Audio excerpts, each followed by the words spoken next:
مجید ان اللہ و ملائکتہ یصلون علی النبی یا ایھا الذین آمنوا صلوا علیہ وسلموا تسلیما اللہم صلی وسلم وبارک ورحمۃ ورحم علی سیدنا و شفیعنا و نبینا و حبیبنا و مولانا محمد صلی اللہ تعالی علیہ وسلم۔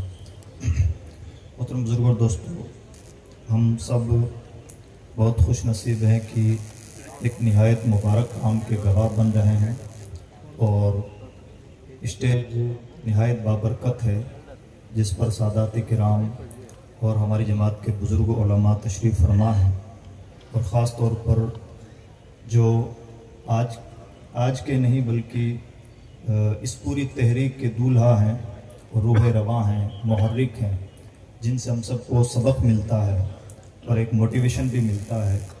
حضرت قبلہ باپو غلام حسین صاحب جیلانی ہم سب کی سرپرستی فرما رہے ہیں۔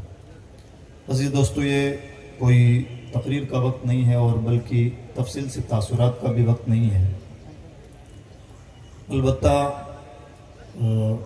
ایک حدیث پاک باپو صاحب کو دیکھنے کے بعد میں عام طور پر بلکہ ان کے بارے میں سوچنے کے بعد اور ایسے لوگوں کو سوچنے سمجھنے کے بعد ایک حدیث نگاہوں کے سامنے عام طور پر گردش کرتی ہے۔ حضور نبی اکرم صلی اللہ علیہ وسلم کا قرب قیامت کے متعلق ارشاد ہے، الناس کالابل المئہ لا تکاد تجد فیہا راحلہ۔ قیامت کے قریب انسانوں صلاحیت مند اور اچھے لوگوں کی کمی کا عالم یہ ہوگا۔ ان کو ایک اگزامپل سے سمجھایا پیغمبر اسلام نے۔ کمی کا عالم یہ ہوگا کہ لوگ ایسے ہو جائیں گے جیسے 100 اونٹوں کی لائن لگی ہو، لیکن اس میں سواری کے لائق کوئی ایک بھی نہ، یعنی انسانوں کی بے تحاشا بھیڑ ہوگی۔ اور اسی مفہوم کو ایک دوسرے حدیث پاک میں بھی فرمایا گیا، سمندر کے جھاگ کی طرح تعداد ہوگی، ڈھنگ کے لوگ نہیں ملیں گے۔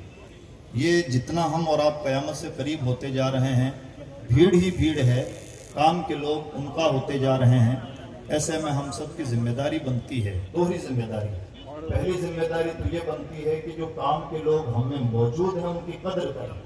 یہی فارمولہ امام اہل سنت شاہ امام محمد رضا خان محدث بریلوی نے اپنے 10 نکات میں ارشاد فرمایا۔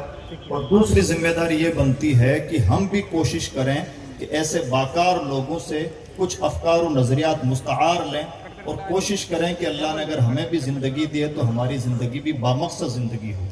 اور خاص طور پر باپو صاحب نے بلکہ ایک بار میں محرم میں حضرت نے طلب فرمایا تھا اپنے یہاں دارالعلوم شجاع شریف میں، اس وقت انہوں نے سادات کرام کے لیے بہت اسپیشل باتیں ارشاد فرمائیں، اور موجود ہیں حضرت خود یہاں پر۔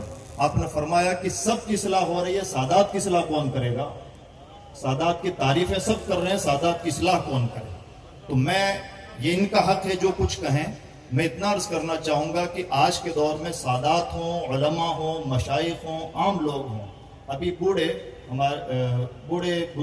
بزرگ بلکہ سیاست کے بزرگ امین صاحب نے اپنے سیدھے سادے انداز میں بات کہی کہ ہم نے بہت پیر دیکھے ہیں، اپنی جیب سے خرچ کرنے والے کم دیکھے ہیں۔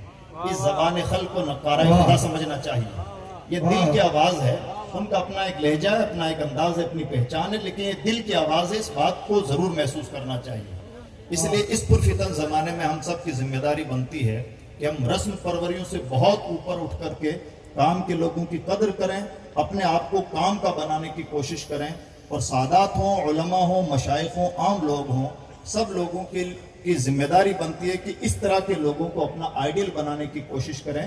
یہ ہماری سب سے بڑی ذمہ داری ہے، یعنی سید ہو تو باپو جیسا ہو، عالم دین ہو تو باپو جیسا ہو، روحانیت کا حامل کوئی شخص ہو تو ان جیسا ہو۔ اور خاص طور پر ان سے وابستگان سے ایک اجتماعی محفل میں شاید یہ بات کہنا ضرور مناسب ہو یا نہ ہو، لیکن حضرت کا جو کام تھا وہ کر رہے ہیں اور کرتے ہی جا رہے ہیں، اور بہت اسپیڈلی کر رہے ہیں۔ ان کے وابستگان کی ذمہ داری بنتی ہے کہ ان کے کام کو سنبھالیں۔ کئی بار ایسا ہو رہا ہے کہ کام کرنے والا اتنا کرتا جا رہا ہے کہ سنبھالنے والوں سے، پیچھے رہنے والوں سے سنبھالا بھی نہیں جا رہا ہے۔ ایسا نہیں ہونا چاہیے۔ بارہا ایسا ہوا کہ امام اہل سنت گئے تو کئی مرتبہ ان کے کاموں کو سنبھالنے والے نہ ملے۔ یہ جو تاریخ پرانی رہی ہے، یہ تاریخ ان کے ساتھ نہ دہرائی جائے تو یہ ہم گویا کہ ہم نے اپنے وجود کا حق ادا کیا۔ میں امید کرتا ہوں کہ یہ فکر اور یہ درد اور یہ شعور ہم اپنے اندر پیدا کریں گے۔ اللہ توفیق عطا فرمائے۔ اداروں کی لسٹ آپ کے پیچھے بھی ہے، دائیں بائیں بھی ہیں۔ دیکھیں اور اندازہ کریں کہ اگر ایک آدمی باکار نکل جاتا ہے وہ غریب نواز کی شکل میں ہوتا ہے تو ایک ملک کا نقشہ پلٹ دیتا ہے.